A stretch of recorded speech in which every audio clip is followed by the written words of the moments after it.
자, 오늘 우리에게 주시는 말씀 디모데전서입니다. 디모데전서 2장 8절부터 15절까지 말씀, 우리가 모두 한 목소리로 함께 봉독하겠습니다. 그러므로 각처에서 남자들이 분노와 다툼이 없이 거룩한 손을 들어 기도하기를 원하노라.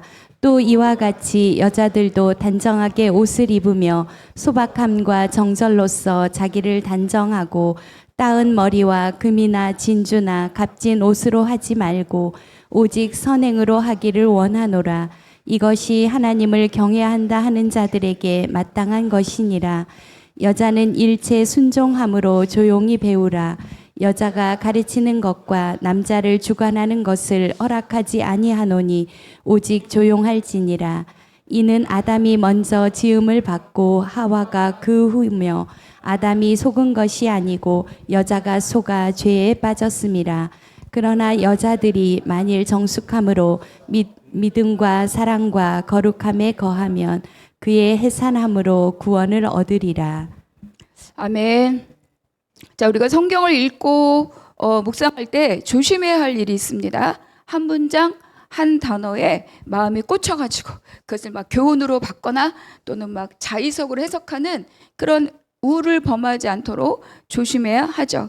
그래서 여러분, 혼자 묵상하는 것이 어려움이 있습니다. 왜냐? 지금 내 환경, 내 상황에 막 몰두해 있다 보면 앞뒤 내용과 맥락에 상관없이 어떤 특정한 말씀, 내가 지금 건강이 안 좋다, 내가 관계에 어려움이 있다, 내가 막 다른 문제가 있다, 그럼 그 문제의 해결점이 될 것 같은 막 그 말씀을 막 나의 말씀으로 받아들이고 그 말씀을 약속의 말씀으로 삼을 때가 가끔 있죠. 그래서 우리가 성경을 읽을 때 중요한 것은 뭐냐? 맥락적 읽기가 너무 중요합니다. 그래서 가장 쉽게 맥락적 읽기를 하는 것은 통독하는 거예요.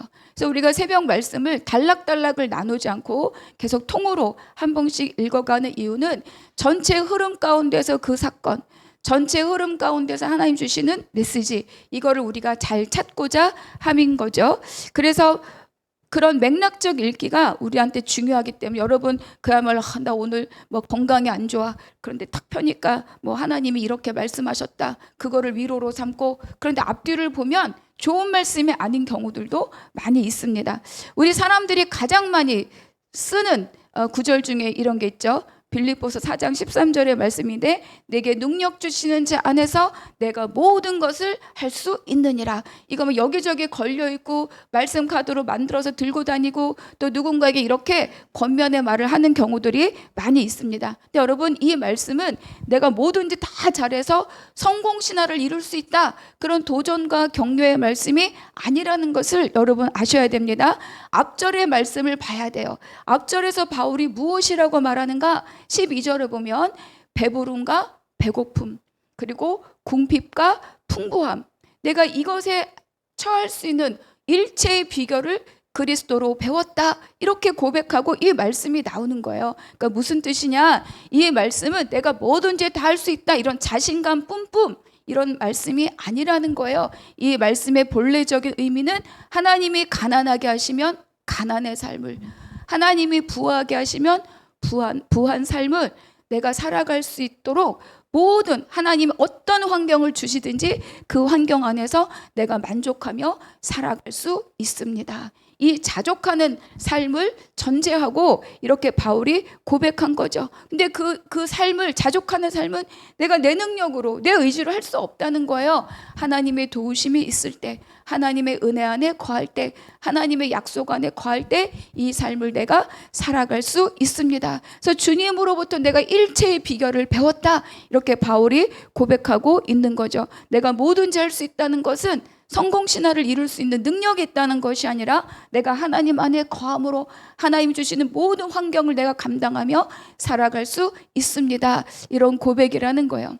이 말씀을 굳이 드리는 이유는 오늘 본문도 우리가 맥락 가운데 잘 읽어내야 할 본문이기 때문입니다. 그래서 오늘 본문은요, 굉장히 어렵고 다양한 해석들이 있어요. 그래서 다르게 해석되고 다르게 실천될 수 있는 그런 내용을 포함하는 내용이기도 합니다. 그래서 저는 복잡한 설명을 하고자 하지 않아요. 신학적인 설명을 하고자 함이 아니라 이 말씀이 나의 삶에, 우리의 삶에 어떻게 교훈하고 있는가, 그것들을 말씀드리고자 합니다. 먼저 우리가 이 글 디모데전서가 어떤 맥락에서 쓰이고 있는가를 다시 한번 염두에 두어야 하죠. 바울이 디모데에게 에베소 교회 목회를 맡겼습니다. 그리고 그 목회, 그 교회 상황에 맞도록 제자에게, 사랑하는 아들에게 목회적인 권면을 주는 책이 바로 디모데 전서입니다. 가장 첫 번째는 뭐냐면 교회 안에 있는 다른 교훈의 문제인 거예요. 다른 교훈을 가르치지 못하게 하라, 다른 교훈을 경계하라입니다. 그러니까 이 다른 교훈은 크게 보면 뭐예요? 이단이지만 어떤 면에선 이단보다 더 어려운 문제가 있다는 거예요. 그 어려운 문제는 뭐냐? 애매하고도 교묘하게 복음인 듯하지만, 그렇죠? 교회를 어지럽히고 복음의 본질을 흐르게 하는 어떤 거세고 거친 주장들에 대해서 지금 말씀하고 있는 거죠. 예를 들면 이런 거예요. 우리가 금요 기도회 때 잠깐 나눴던 말씀인데, 사도행전 15장에 보면 지금 막 이방인 누구죠? 성도들로 막 교회가 세워지고 있어요. 그게 안디옥 교회고, 이 안디옥 교회에서 바나바와 바울을 선교사로 파송하고 이렇게 부흥하고 있는 교회에 유대로부터 사람들이 내려옵니다. 15장 말씀 잠깐 띄워주세요. 그런데 이들이 내려와서 뭐라고 하느냐?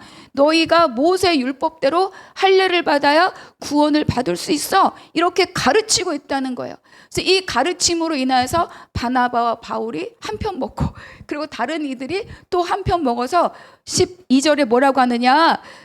적지 않은 다툼과 변론이 일어난지라, 이렇게 교회가 지금 분란이 일어나고 있다는 겁니다.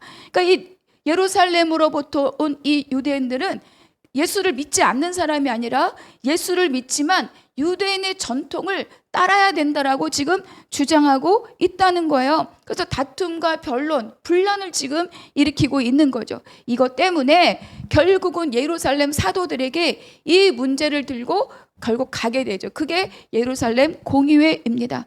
그런데 이것처럼 에베소 교회 안에도 신화와 끝없는 족보의 문제로 변론을 일으키는 다른 교훈의 사람들이 지금 있다고 1장에서 말씀하지 않았습니까?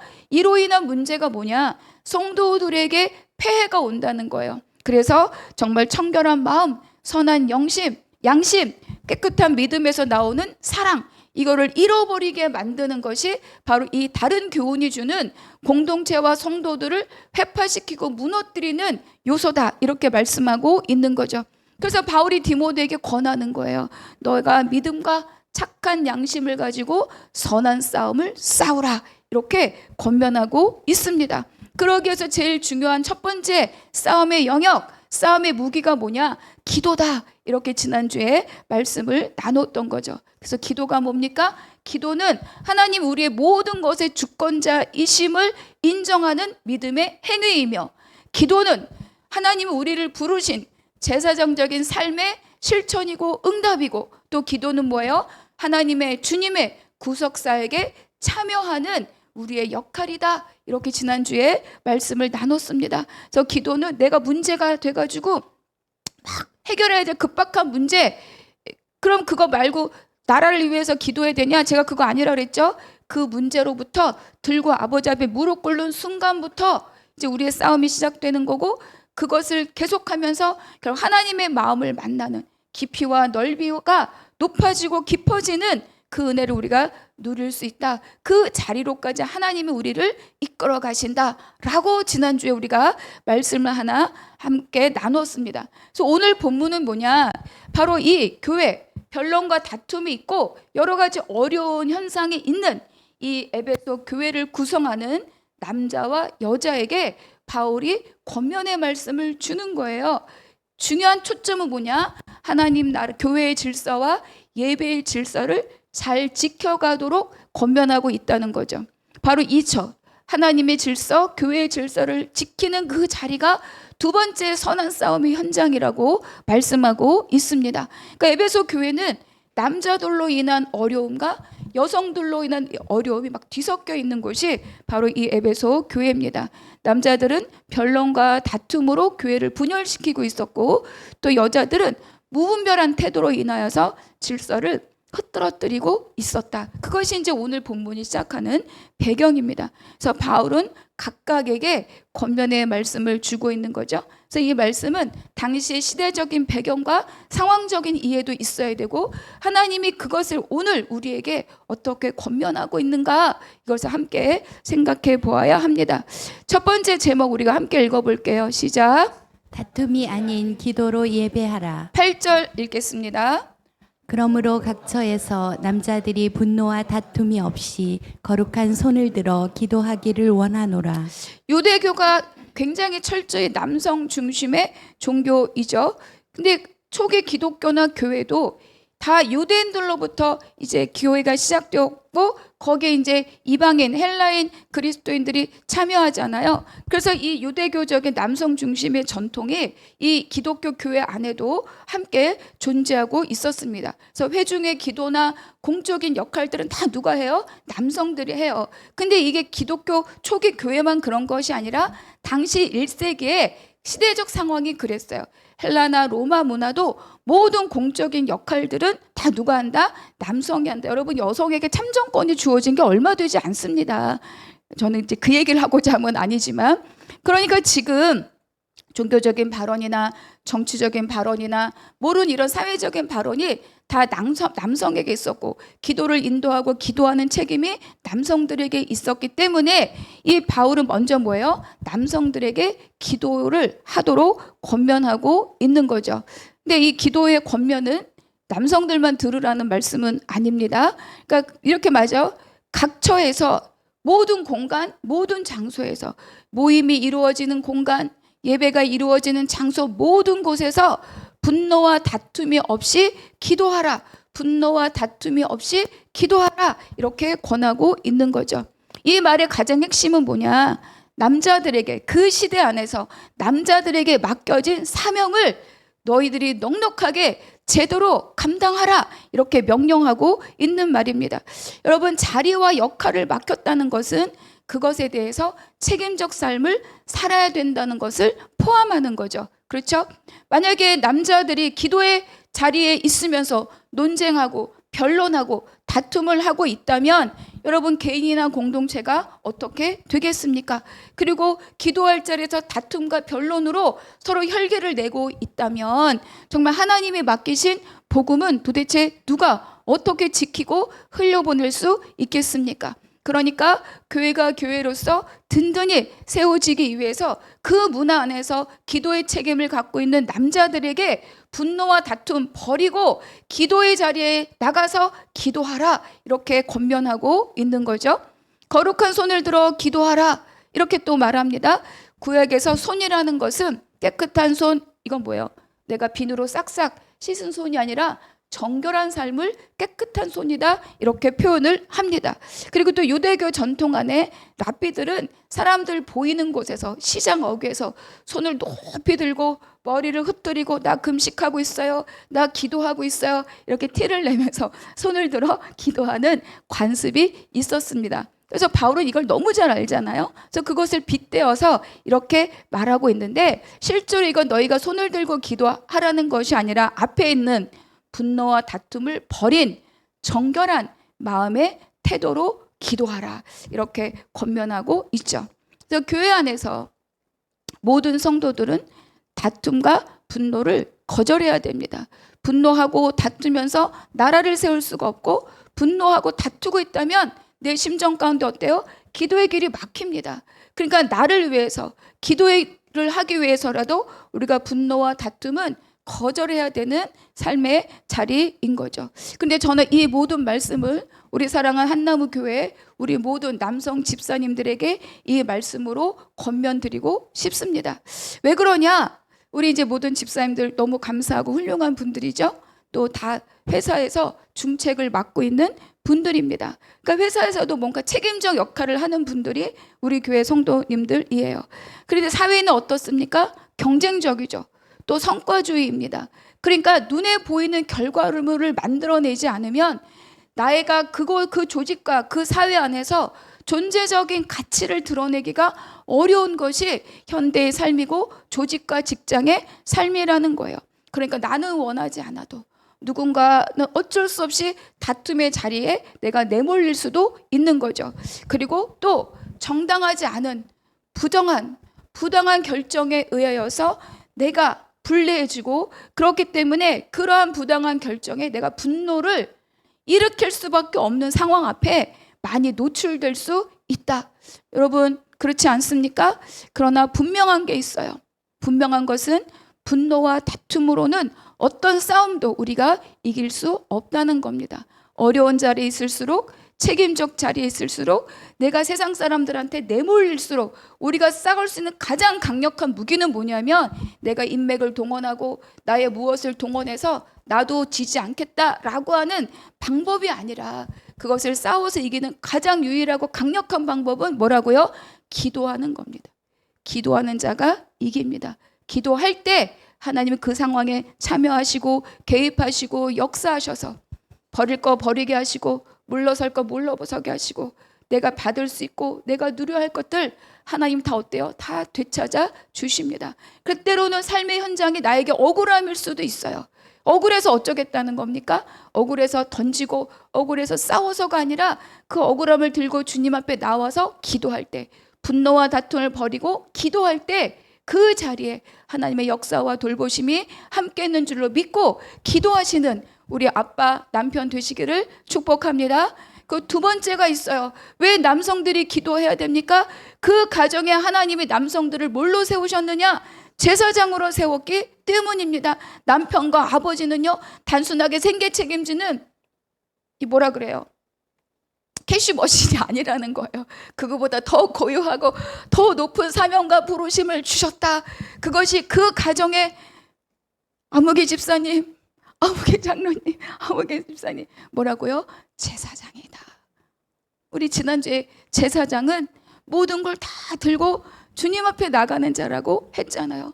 가정의 상황이 내 마음에 들지 않을 때도 있습니다. 배우자와 자녀가 내 마음에 들지 않을 수도 있어요. 저는 남편과 살아보지 않아서 모르겠지만 말씀 들어보면 마음에 안 드는 게 많더라고요, 서로. 그런데 어떻게 한다고요? 들고 기도하러 가는 거죠. 그것을 하나님이 제사장이다. 그 가정과 돌보고 책임지는 것은 남편과 아버지에게 하나님이 첫 번째 맡기신 사명입니다. 그 사명을 감당하는 것은 많은 돈이 아니라 뭐라고요? 기도다. 그래서 기도하시지만, 기도하고 있는 줄 알지만, 다시 한번 하나님이 우리 교회의 모든 남성 집사님들에게, 아빠와 남편에게 주시는, 하나님이 바울을 통해서 주시는 권면, 기도하기를 원하노라. 기도하시는, 기도로 이기시는 우리 집사님들 되시기를 주님의 이름으로 축복합니다. 그래서 남성에 대해서는 너희들이 기도하라, 다툼과 변론을 멈추라, 이렇게 권면하고 있어요. 두 번째가 뭐냐? 함께 읽어보겠습니다. 시작. 선행으로 단장하고 예배하라. 9절에 보니까 이와 같이, 이건 뭐예요? 남성들이 손을 들고 기도하는 것처럼 이러면서 여성들에게도 권면의 말을 시작하는 거예요. 단정한 옷을 입어라, 정절로 자기를 단장하라, 땀, 머리나 금이나 진주로 하지 말라. 자, 10절 함께 읽을게요. 시작. 오직 선행으로 하기를 원하노라. 이것이 하나님을 경외한다 하는 자들에게 마땅한 것이니라. 여기서 단정하게라는 뜻이 뭐냐? 이거는 질서 있게, 균형 있게, 이런 뜻입니다. 코스미오스인데요.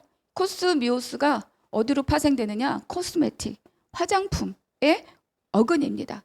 그러니까 우리가 외모로 치장하고 꾸미는 것들에 대해서 성경도 인정하고 있다는 거예요. 그런데 옷차림으로 하지 말라는 거예요. 그렇죠? 그래서 이 단정하게 질서 있고 균형 있고 품위 있게 뭐로 하라는 거죠? 내적인 나의 경건함이 드러나는 것으로 나타내라, 이렇게 말씀하고 있는 거죠. 그러니까 여성들에게 이런 권면을 하고 있는 이유가 있어요.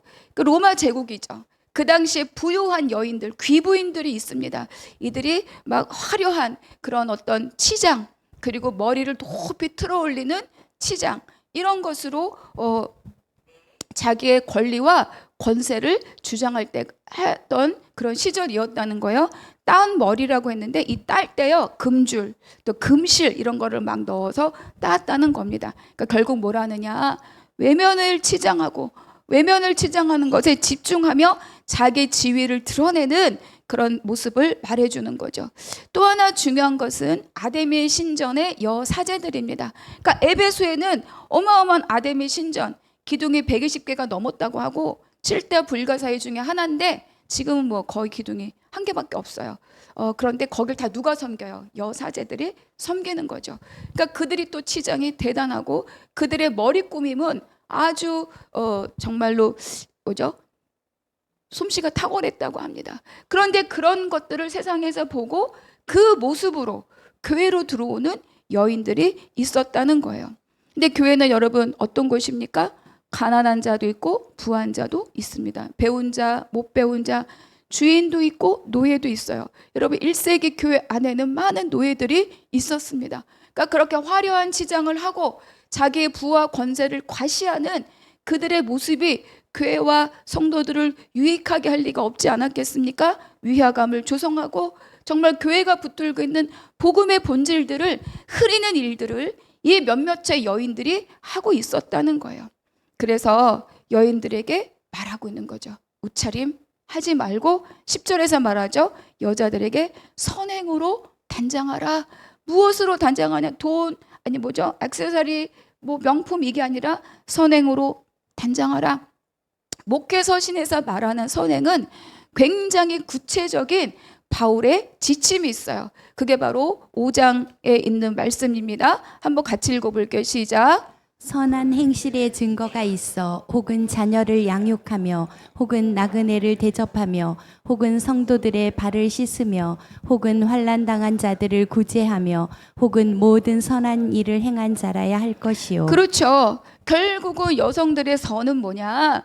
사람을 돌보고 교회를 돌보는 그 일들을 말씀하고 있죠. 이것이 하나님을 경외하는 여성의 삶의 구체적인 실천이다. 이렇게 말씀해 주고 있습니다. 그런 이거는 그 당시 배경 안에서 여성들에게 주로 맡겨진 역할들이었던 거죠. 근데 이제 오늘도 마찬가지입니다. 겉모습이 아니라 경건과 선행이 나의 예배의 자리에 나오는 우리의 모습이라고 우리에게 오늘 가르쳐 주고 있는 거죠. 우리 교회는 작아서 그럴 수도 있지만 이렇게 뭐 유별난 분이 없어서 너무 감사하고 다행한 일입니다. 단정한 옷차림과 근데 제가 또 부탁하고 싶은 말씀은 교회가 커질 때 또는 커지지 않아도 누군가가 유별스럽게 왔을 때 여러분 그분들에 대해서 뭐라고 말할 필요가 없어요. 왜 그러냐? 우리가 단정함으로 교회를 섬기면 그들도 어때요? 단정함으로 잦아듭니다. 그것이 교회 안의 질서이고 그것이 교회 안의 영적인 스피릿인 거죠. 우리는 단정함으로 섬기는데 유별난 사람이 왔다. 거기에 대해서 쑥덕쑥덕 하는 순간부터 그 질서와 그 교회의 스피릿은 깨지는 거예요. 그래서 우리가 할 일은 뭐냐? 내가 단정함으로 있고 유별난 사람이 올 때 그를 잘 섬겨서 그도 역시 단정함으로 예배와 공동체를 섬기는 사람으로 변화시켜가는 것, 그것을 여기서 말하고 있는 거죠. 모든 선한 일을 행하여 할 것이다. 저와 우리 모든 성도님들이 이러한 삶을 살아갈 수 있기를 축복합니다. 지금까지 해오셨으니 앞으로도 계속 이 일들이 흘러갈 수 있기를 바랍니다. 세 번째가 있어요. 자, 제목 읽어볼까요? 시작. 질서에 순종함으로 예배하라. 11절과 12절에 여자는 일체 순종함으로 조용히 배우라. 여자가 가르치는 것과 남자를 주관하는 것을 허락하지 아니하노니 오직 조용할지니라. 여기부터 이제 다툼과 변론이 계속 이제 오늘날까지도 이어지고 있습니다.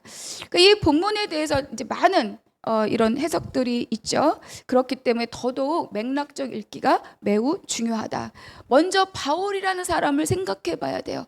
바울은 정말로 사람과 또 여성에 대해서 차별적이지 않습니다. 그리고 결코 여성을 배제하거나 그런 적이 없어요. 주 안에서 남자 없이 여자만 있지 않고 여자 없이 남자만 있지 않다. 이렇게 고린도전서에서 말한 사람이 바로 이 바울이에요. 그리고 바울은 자기의 사역 현장에 많은 여성 동역자들과 많은 여성 리더들이 있었고 그 여성들에게 가르침의 권한을 부여했습니다. 그러니까 바울은 지금 이 말씀을 여자는 가르치면 안 돼라고 말하는 것이 아니라는 거예요. 실제로 이제 사도행전 18장에 보면 브리스길라와 아굴라가 나오죠. 그때 이들이 아볼로라고 하는 유대인을 만납니다. 이 아볼로를 데리고 가서 하나님의 도를 정확하게 가르친 사람이 누구냐? 브리스길라예요. 그리고 베베라는 여인이 있습니다. 로마서의 편지를 들어가고 로마서 16장에 나왔던 여인이에요. 또 누구죠? 순두계. 그러니까 이 바울의 설학 이 사역 현장에 함께 동역하고 또 그 동역의 현장에서 리더 역할을 하고 이런 여성들이 있었다는 거예요. 그러니까 이 말과 맞지 않죠. 그리고 구약에서도 여선지자가 있었고 그들로 하여금 백성들을 가르치고 판결하는 권리와 역할을 행하도록 두셨습니다. 그러니까 이것은 그럼 여자는 조용히 해야 돼, 나서면 안 돼 라는 일방적인 억압이 아니다. 그런데 왜 에베소 교회에 바울은 이러한 권면을 지금 하고 있는가? 아까의 맥락과 연결해서 모든 면이 다 남성 중심이긴 하지만 예외적인 영역이 있었어요. 그 예외적인 영역이 뭐냐? 바로 아담의 신전으로 인한 일입니다. 아담의 신전을 장악하고 있는 게 거기에 모든 제사를 집례하고 역할하는 게 누구예요? 여사제들이잖아요.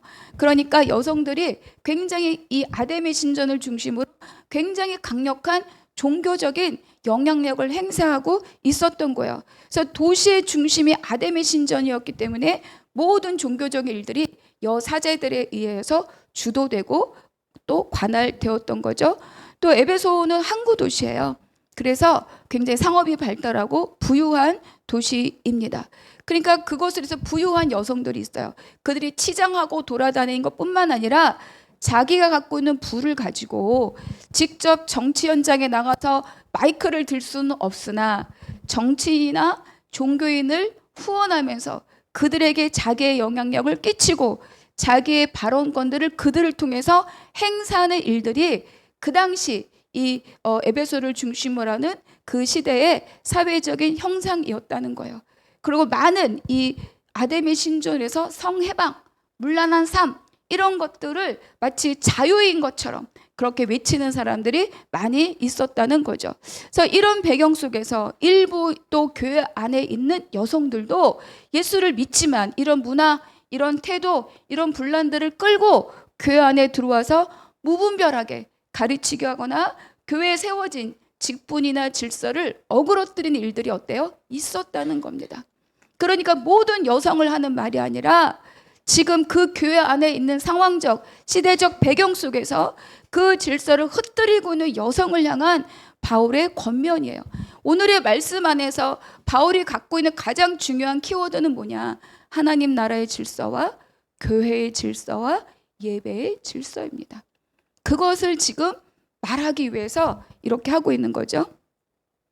조용히 하라 이런 말은요, 뭐 침묵하라 이런 숨은 의도도 있지만 평온함과 질서를 유지하라 이런 뜻이 조용히 하라라는 말의 의미입니다.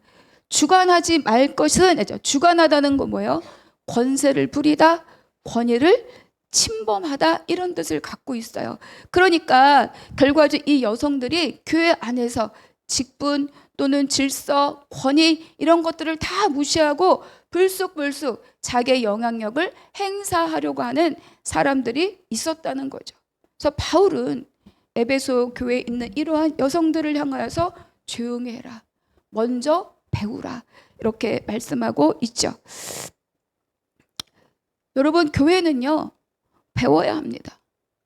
그러니까 우리가 세상에서 예수 믿고 구원받고 복음 듣고 교회에 왔을 때 교회 세상에서 살던 모든 삶의 태도, 세상에 살던 모든 세상 가치를 그래 들고 교회에 오는 순간 계속 어떤 일이 생겨요? 문제가 생기는 거예요.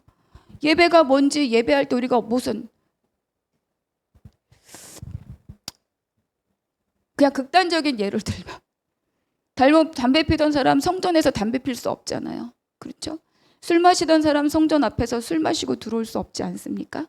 그런다고 구원을 못 받느냐? 이거는 구원의 문제가 아니라 질서의 문제라는 거예요. 그러니까 교회를 교회답게 그리고 예배를 예배답게 잘 드리기 위해서는 그것을 하기 위한 기본적인 우리의 태도와 질서가 무엇인지를 가르쳐야 되고 어때요? 배워야 된다는 거예요. 그것을 하지 않을 때 그때 이러한 일들이 발생한다는 거죠. 그래서 너희는 먼저 어떻게 하라고요? 조용히 배우라 이렇게 이야기하는 겁니다. 근데 이러한 바울의 개인적인 권면뿐만 아니라 이어서 무엇을 말씀하고 있는가? 이러한 질서에 대한 권면이 있는 이유를 창조와 구속의 원리로 우리에게 설명해 주고 있는 거죠. 13절과 14절 같이 읽어보겠습니다. 시작. 이는 아담이 먼저 지음을 받고 하와가 그 후며 아담이 속은 것이 아니고 여자가 속아 죄에 빠졌음이라. 자, 먼저 지음을 받고 하와가 그 후며, 이건 뭐 창세기 2장에 나와 있는 건데 이거를 우리가 꼭 기억할 것은 이거는 서열이나 우열을 말씀하는 것이 아니라는 거예요. 그리고 또 여자가 속아 죄에 빠졌다 이 말을 네가 열매 따먹었으니까 네가 책임져라 이런 의미가 아니라는 거예요. 여러분 이 말씀을 잘 기억해야 됩니다. 이 말씀의 본래적인 의미는 뭐냐? 죄가 어떻게 하나님의 질서를 창조 질서를 거스르고 들어왔으며 그 죄로 인하여서 하나님 나라가 어떻게 파괴되었는지를 지금 우리에게 말하고자 하는 거죠.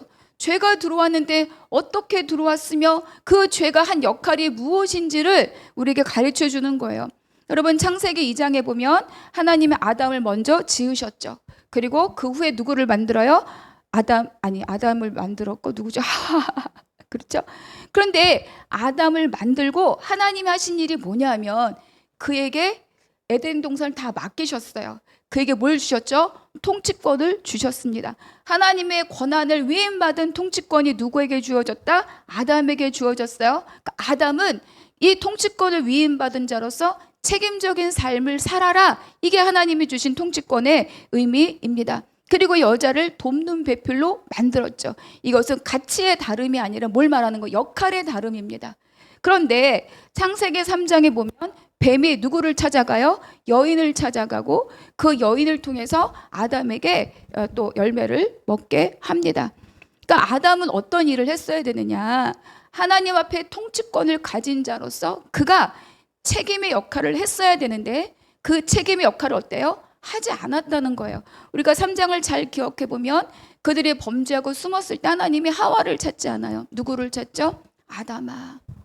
그 다스림의 모든 권세를 그에게 주셨으니 그에게 책임적 역할을 부여했는데 그가 하나님 앞에 그 역할을 하지 않았다는 거죠. 그러니까 그 결과가 뭡니까? 온 인류에게 죄 아래 놓이게 되는, 하나님 앞에 의인은 하나도 없는 온 인류가 다 하나님 앞에 죄 아래 놓이게 되는 결과를 만들어냈다. 이렇게 말씀하고 있는 겁니다. 15절 읽을게요. 제가 읽겠습니다. 그러나가 중요합니다. 그러나 여자들이 만일 정숙함으로써 믿음과 사랑과 거룩함에 거하면 그의 해산함으로 구원을 얻으리라. 그러니까 이런 일이 벌어져서 다 죄에 물들었고 그리고 여자가 죄에 빨려 들어가는, 죄에 빠져드는 통로의 역할을 했다. 그러나 이렇게 말하는 거예요. 그래서 이 말씀을 출산으로 구원받는다. 아닙니다.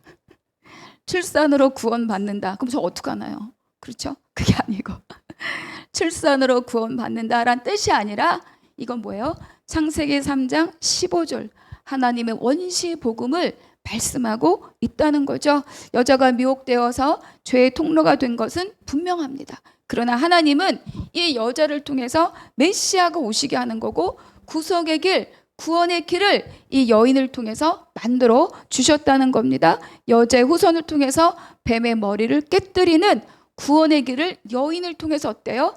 만드셨다. 이렇게 말씀해 주고 있는 거예요. 근데 여기서 제가 원고에는 안 썼지만 이런 거예요. 이 여자의 후손을 딱 마리아라고 여러분 규정하면 안 돼요. 여자의 후손은 뭐냐? 메시아가 오는 모든 길에 사용된 사람들이 바로 여자의 후손입니다. 잘 기억하셔야 돼요. 그럼 마리아만이 결론이라면 그럼 그 사이에 있었던 많은 이들, 언약을 받고 하나님의 예수가 오시는 길들을 지키고, 그리고 또 계대 결혼으로 씨를 상속하고 그것을 지켜내고, 지키기 위해서 다윗 언약을 지키기 위해서 전쟁을 하고 언약궤를 지키고 유다를 지키고, 이런 사람들은 다 뭐냐? 그 사람들이 다 뭐예요? 메시아가 오시는 그 길들을 지켜온 여자의 후손의 길이라는 겁니다. 그래서 마지막에 그것이 마리아라고 하는 이 여인의 순종을 통하여서, 자기는 이해할 수 없고 알 수 없지만 이 여인의 순종을 통하여서 예수 그리스도가 이 땅에 오셨다. 여러분, 이거를 잘 이해를 하셔야 돼요. 제가 지난 봄에 하나님의 구속사 출애굽기 할 때 제가 서론에서 그렇게 창세기를 출애굽기를 해야 되는데 창세기를 오래도록 두고두고 이틀에 걸쳐서 했던 이유가 바로 이겁니다. 그래서 어디 갔어야 되나? 네, 구원의 길을 여셨다. 출산이 구원이다가 아니라 하나님이 주신 메시아의 언약, 그 일들의 길들을 여자의 후손을 통해서, 그리고 그 후손을 만들어가는 게 뭐예요? 여자의 해산이잖아요. 다윗도 여자를 통해서, 물론 씨가 있지만 낳는 수, 그래서 해산이라고 말하는 겁니다. 그래서 이 말씀은 출산의 행위가 아니라 하나님이 맡겨주신, 여자에게만 할 수 있는, 여자에게서 부연된 그 삶을 살아내는 것으로 하나님 나라의 열매를 맺는 그 삶을 살아가도록 우리에게 요청하고 있다는 거예요. 그래서 오늘의 우리 여성들은 출산의 문제가 아닙니다. 믿음과 사랑과 거룩함으로 살아갈 때, 내가 어떤 상황, 어떤 현장, 어떤 관계에 있든지 여기에 주신 말씀 그대로 믿음과 사랑과 거룩함으로 살아갈 때, 그때 하나님이 주시는 구원의 복들이 무엇인지를 내가 누리며 살아가는 자가 된다, 이렇게 말씀하고 있는 거죠. 이거를 막 이게 되냐 안 되네, 여성은 되네 안 되네, 이렇게 받아들이면은요, 커다란 하나님의 구속의 원리를 놓치고 있는 겁니다. 여러분, 때로는 이것 때문에, 때로는 남성이, 때로는 여성이 차별적인 위치나 소외되는 위치나 외면받는 위치에 놓이는 때가 있다는 거예요. 있을 수 있죠. 왜? 세상은 천국이 아니니까. 그래서 그 아까도 말씀드린 것처럼, 그래서 그 현장과 상황과 환경을 내가 어떻게 살아내느냐가 나에게 부여된 하나님의 요청이라는 겁니다. 이 당시 여인들은 그거를 감내하고 참아내고 가정을 지키고 자녀를 양육하고 나그네의 발을 씻기고 돌보는 그 현장을 어때요? 살아내라. 너가 치장하고 머리를 높이 틀어 올리고 막 이걸 들고 이걸 붙이고 그런 것으로 너의 존재가 구원의 길을 가지 못한다는 겁니다. 살아내라. 가정을 살아내라. 네 환경을 살아내라. 그것이 남성들에게는 뭐로 부여되는 거예요? 기도하라. 제사장으로 부름받은 당신들의 삶을 살아내라. 해산의 수고로 우리 여성의 삶이 부여된 그 삶을 어때요? 살아내라입니다. 여러분, 그래서 우리의 모든 삶은요, 여성이냐 남성이냐, 하나님은 동일한 가치와 다른 역할로 우리를 부르셨죠. 여러분, 출산은 남성이 할 수 없는 거예요. 여러분, 어떤 과학적인 방법으로 이럴 수도 있다 저럴 수도 있다, 요즘 난리도 아니지만, 여러분, 다 그 사탄의 괴계입니다. 하나님의 질서는 딱 남성과 여성에게 주신 질서입니다. 여러분, 그것을 거슬러서 호기심도 가질 필요가 없어요. 우리가 붙잡고 갈 일은 세상의 가치가 아니라 뭐라고요? 하나님의 말씀의 가치입니다.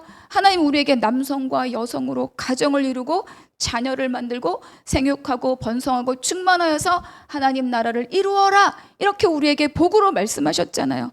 그것이 교회에게도 동일한 사명으로 주어진 거죠. 그것을 위해서 내가 지금 주어진 환경 안에서, 하나님 주신 질서 안에서 내가 그 자리를 잘 지켜내는 것이 우리가 할 일이다, 이렇게 우리에게 말씀하고 있는 거죠. 여러분, 남성도 여성과 똑같다고 깃발을 들고 여성과 남성이 똑같다고 다툼과 분란을 일으킬 필요가 없습니다. 그건 다 누가 다스리는 일이에요? 하나님이 다스린 일인 거죠. 때로는 부당하다, 때로는 억울하다. 그런 마음이 내 안에 들 수도 있죠.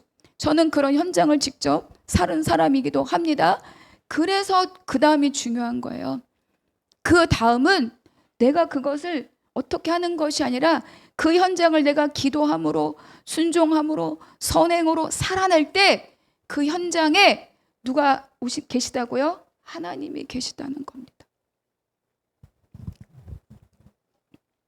여러분이 하나님이 베푸신 삶의 현장들을 넉넉하게 감당하시면서 하나님의 구속의 역사를 함께 이루어가는 여러분들이 되시기를 주님의 이름으로 축복합니다.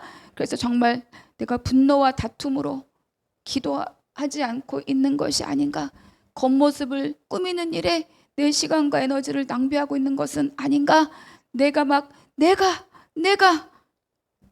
오히려 순종의 질서, 교회의 질서를 거스르고 있는 것은 아닌가, 이런 질문들이 내 삶에 있어야 될 줄로 믿습니다. 그래서 정말로 하나님이 하나님 나라를 완성시키는 그 삶의 자리로 환경을 통해서, 질서를 통해서 맡기신 삶의 현장을 넉넉하게 살아내는 저와 우리 사랑하는 성도님들이 되시기를 주님의 이름으로 축복합니다.